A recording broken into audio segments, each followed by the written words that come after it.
Happy Sunday. If we haven't met before, my name is Kaylin. I host this channel, Ecstatic Self, and every Sunday I like to set aside time to focus on something that we can gather together to meditate on and work on healing and growing with and opening up to. And when my husband's able to join us, Anthony, I love when he can. So thanks for being here today. Thank you for having me. Of course, my pleasure.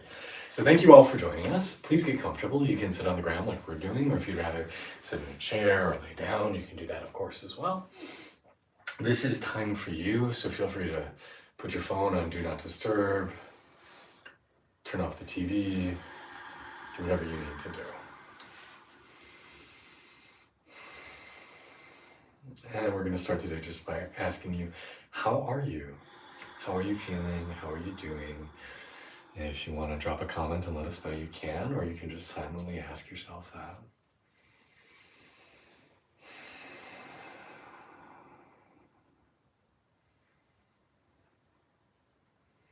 And I'd suggest becoming aware of how are you breathing today.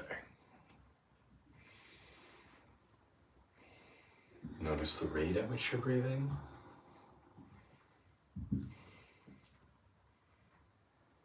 Notice if the breath is feeling shallow or deep.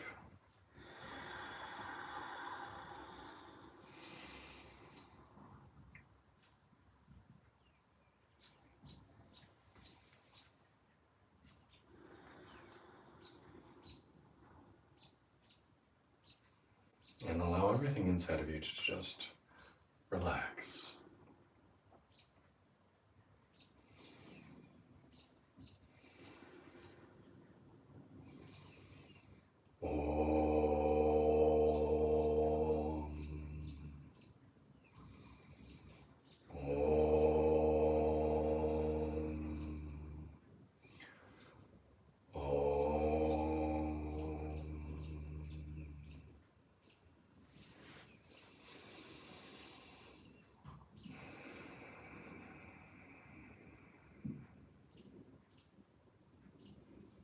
Allow softness to come in. Allow ease to come into your practice.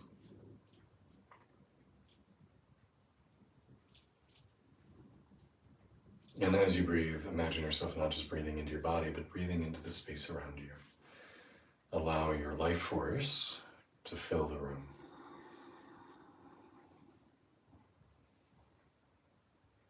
And when we do that, when we allow our energetic body to expand, we create sacred space.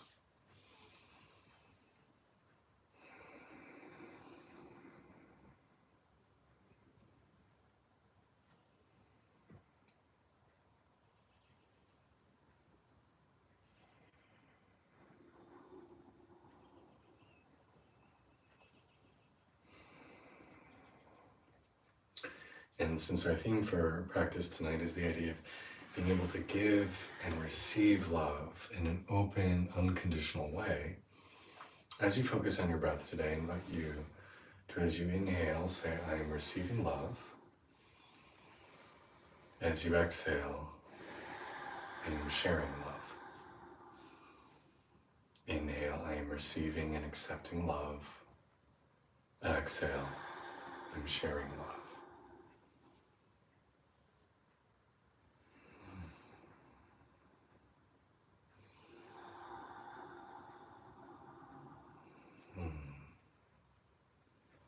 Inhaling love, exhaling love, silently saying this to yourself.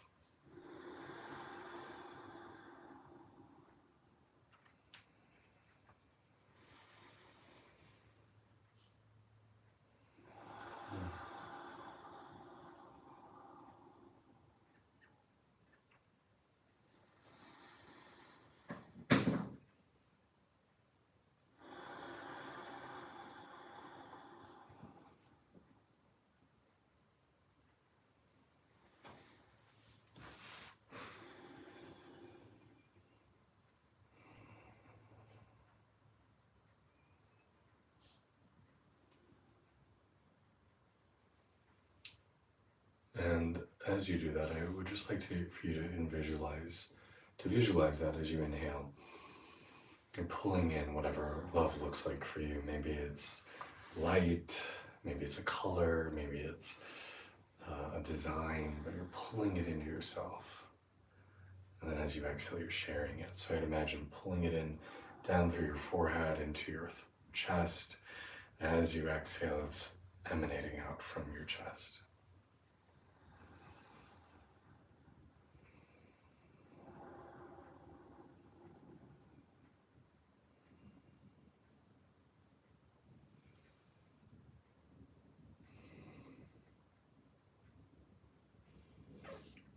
Now, as we do that, I'm just going to talk a little.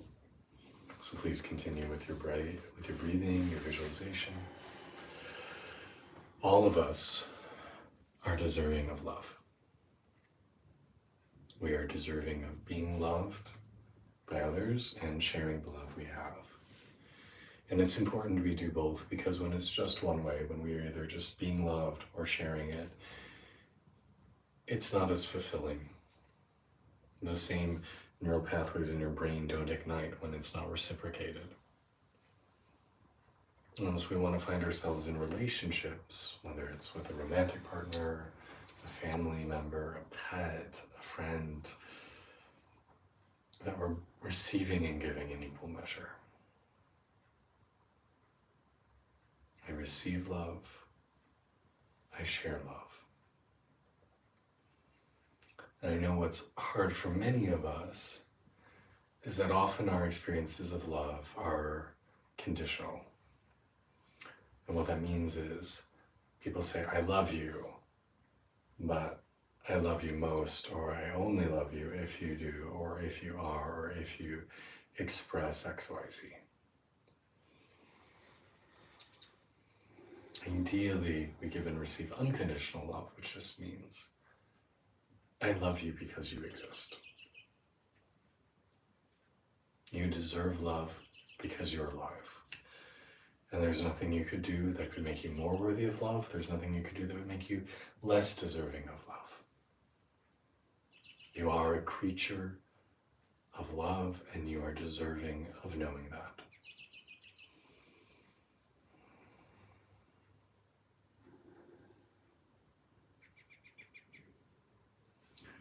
I grew up thinking that I wasn't very worthy of it because I wasn't as smart, or I wasn't as talented, or I wasn't as athletic, or I wasn't as handsome or as charming as other people.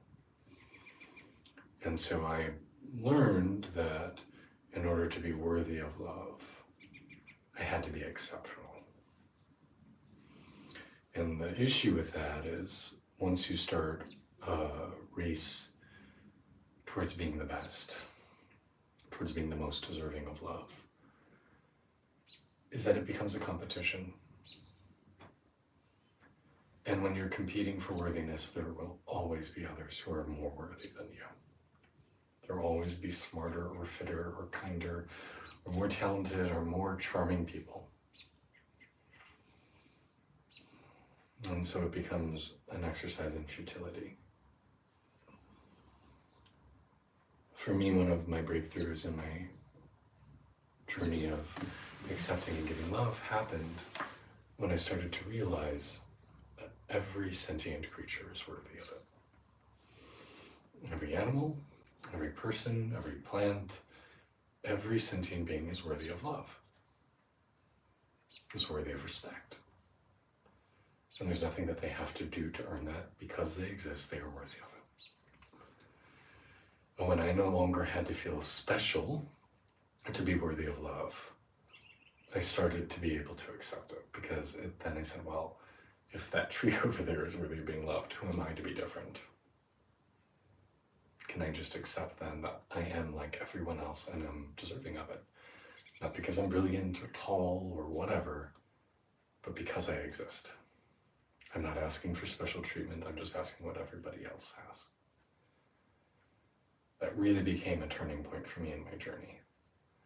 I am worthy of love not because of what I do. I am worthy of love because I am. And the interesting thing about the world that we live in is once you really believe something to be true and that you are worthy of it, people start treating you that way. We treat others based on how they tell us to treat them. And so if you walk into a room and firmly believe I am deserving of love because I'm alive, then people tend to give it to you. The other part is a little harder, that giving love. Because I've realized in my own life how often the love I give is unintentionally conditional. Or the love I give is unintentionally tied with strings. That I'll love you because I want you to love me in return. Or I give you love because I want something back. Or I'm loving you in the way that I want you to love me. And we all do it. This is something my husband has given me feedback on too, even with me consciously trying not to be that way. We all do it from time to time. So can I love you even if you don't like me? Can I love you even if you leave me? Can I love you even if you never give me what I want? Can I love you because I'm a being of love and I'm going to share love as abundantly as I can? For me, that's been a harder lesson, but one that's been very worthwhile. Sometimes I'll just be at the gym, and we currently live in a very rural, very conservative part of the country where people have philosophical beliefs that don't necessarily align with ours. And political beliefs. Well, both, yeah, political. And sometimes I'll see people at the gym wearing t-shirts that I just shake my head at. Like, oh my God, if I need to see another one about guns saving lives, I'm holding that in. And I'll just sit there and I'll practice loving them. Loving everybody I encounter, even though some of their views I'm horrified by.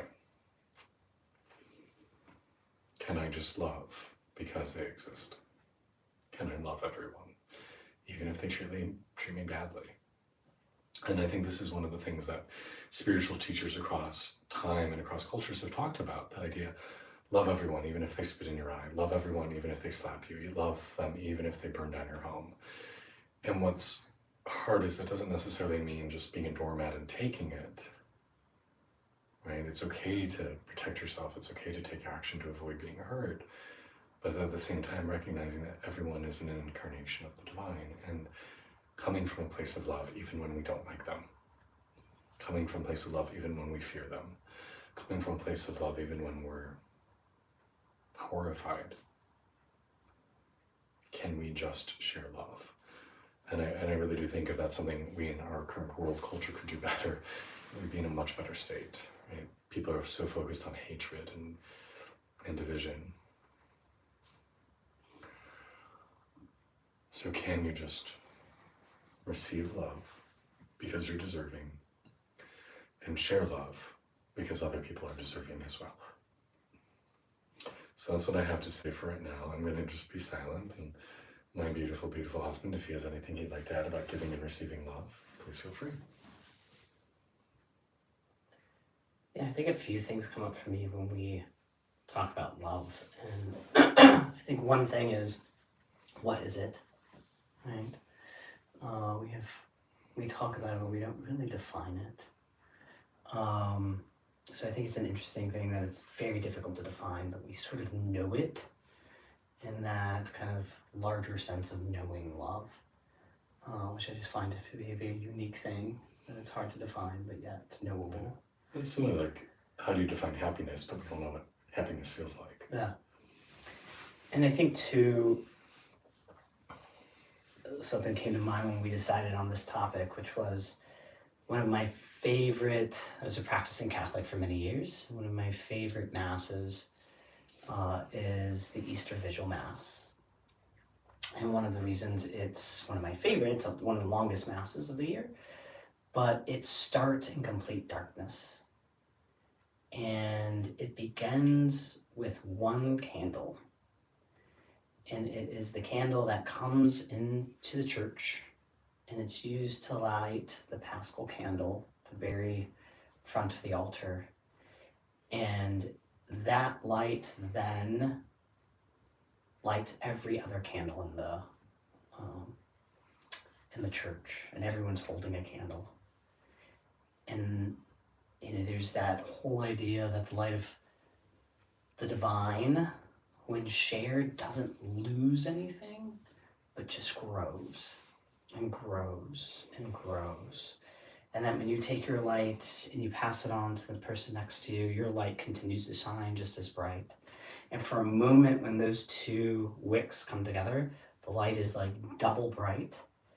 And then it separates and it goes on to light another candle. And I love that Mass because of not only the symbol, but also the reminder that when you spread love, you lose nothing but gain so much. And in the work that I do right now, which is HIV work, I talk a lot about the advancement of medicines to treat and prevent HIV. They talk about the true medicine that we are missing, the true medicine that's going to end this epidemic is love and compassion. Because we can treat the virus with medicine, biomedical interventions, but stigma, that's really just driving people to feel shame and silence and is really the disease that we're fighting at this point.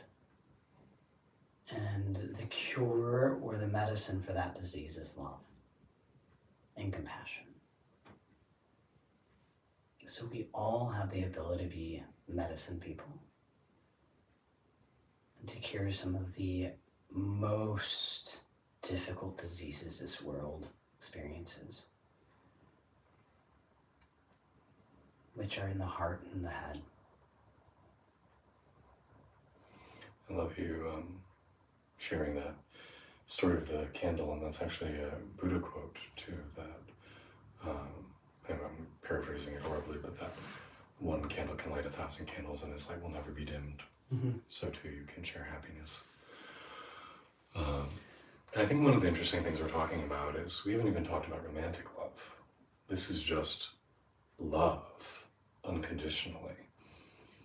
I remember when I first started dating, which was in my mid-20s, I was a late bloomer, I very quickly would feel called to tell the people I'd go on dates with, I love you. And I would also clarify, like, I'm not in love with you, but I feel so much compassion and love and kinship and joy for you as a person. And this is something I do with my friends too. Like, second time we're hanging out, I'm like, okay, I love you. And I think it freaks some guys out.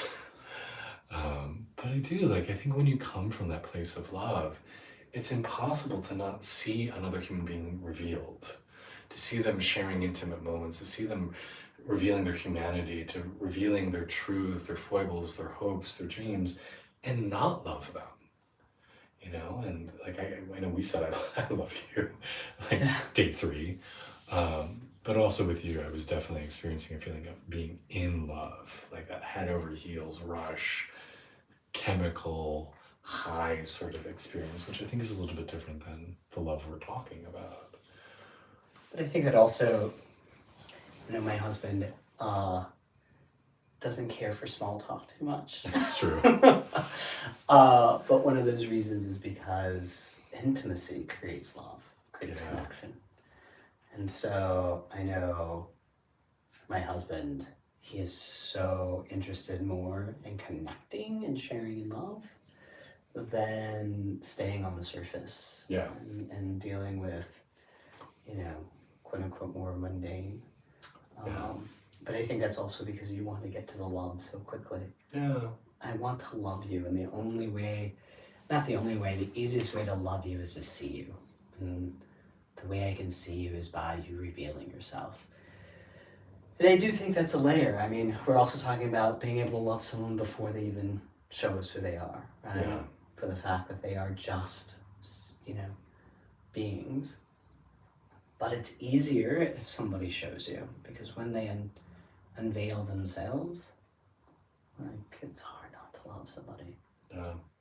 Yeah, we've really been making an effort of inviting people over for dinner and trying to build community.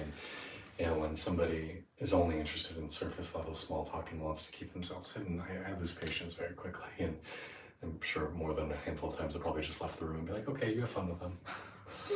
But the truth is right, like, I want to get to the love. I want to share space and love you.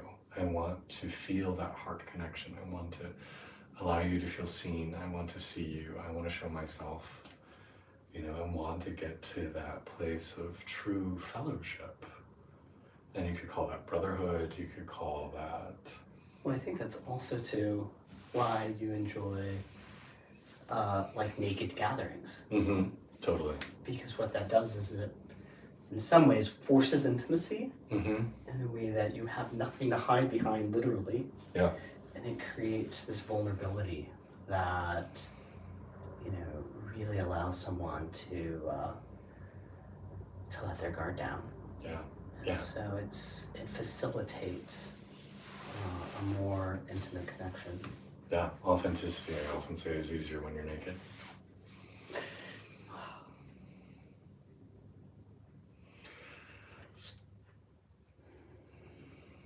So take a deep breath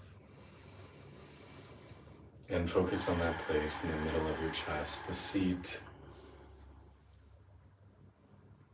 of your soul, the seat of compassion, and the seat of love. When we see someone and our heart cracks open, right, we feel it here. When we experience heartbreak, we feel it here. I think it's also important to mention that the energy of love, because it is a vibration, it is something very sacred, very holy, but the experience of love is not limited by time or space. It is possible to give and receive love from those who are no longer present. And I frequently have very tangible experiences of feeling my late grandmother's love for me. I feel it across time and space, even though she's been dead now for 7 years. And I feel it just as present as if she were in the next room, as if she were still here with me. There have been times where he's been traveling, and I still want to feel his touch, and he's not physically there. And I can just feel him wrap his arms around me and feel his love as a present force. And for those of us who had imperfect parents, for those of us who had imperfect friends who didn't show up or give us the love that we needed, right? Like getting to the place in our own life to say, hey, their higher self, the one that they aren't always in contact with, knows love. And I can accept the love from them, even if here in person they were never able to give me what I wanted or needed. I talk about it all the time that my best friend of almost 20 years ghosted on me 2 years ago. And I haven't spoken to her since that time. And it's been really painful. But there are times where I can really connect with her higher self, right? The soul. And feel how that love is still present, even if in this world she no longer wants to connect. And that I can feel and sense that when this life is over, our little soul lights will get together and say, haha, wasn't that a fun journey? Sorry I put you through that.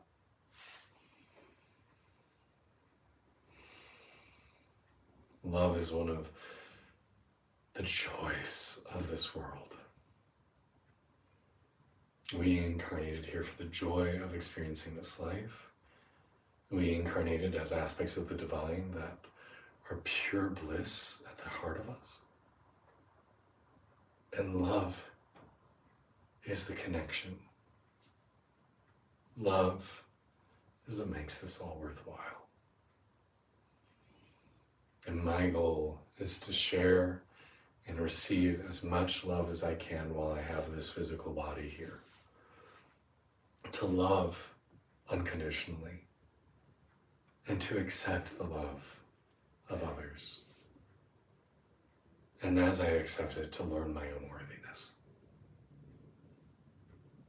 Because we are all so worthy of love. So as you breathe into the center of your chest and you feel that welling up of love, allow it to shine out of you. You can offer it up to your loved ones, your friends. You should offer love to your enemies because those people need healing. And those relationships need healing, so love your enemies. It's a really important thing to do. Send love to your ancestors. Send love to your guardians, your angels, your spirit protectors, whatever you want to call them. Send love to your higher self. Send love to your younger self or your earlier self who was dealing with something hard and felt so alone. Right? Time and space doesn't exist. Send that to them. Send love to maybe the person you know is coming. Maybe you know you have a partner entering your life. You don't know who they are or when they're going to show up, but you know they're there, so already start loving them. Send love to those you wish to forgive or those you wish would forgive you. Send love to those who have made mistakes. Become a being of love and offer it unconditionally and in copious amounts. I am love. Love is me. I am worthy of love. I am worthy of giving and receiving love.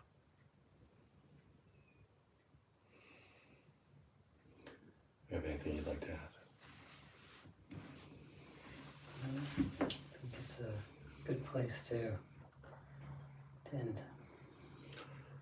And I guess I'll just finish up by saying,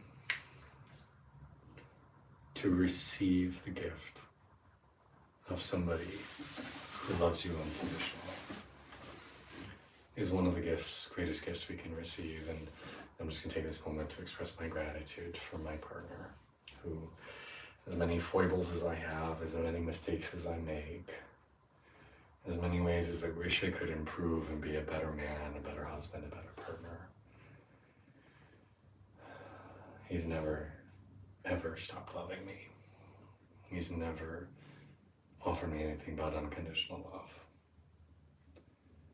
And I know I irritate him sometimes, and I know I could improve with my budgeting and with my planning and not rushing into things and maybe keeping the house a little tidier. But no matter what I've ever done, he's always loved me. And he's made it even abundantly clear if something were to happen that we were no longer together, he would continue to love me.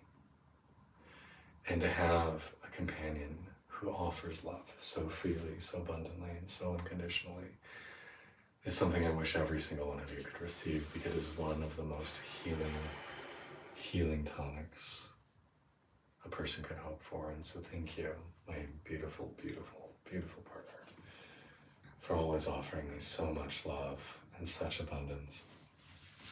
Thank you. Yeah, thank you for giving it, receiving it, for being an example of that, for making it easy, for being a reflection of love.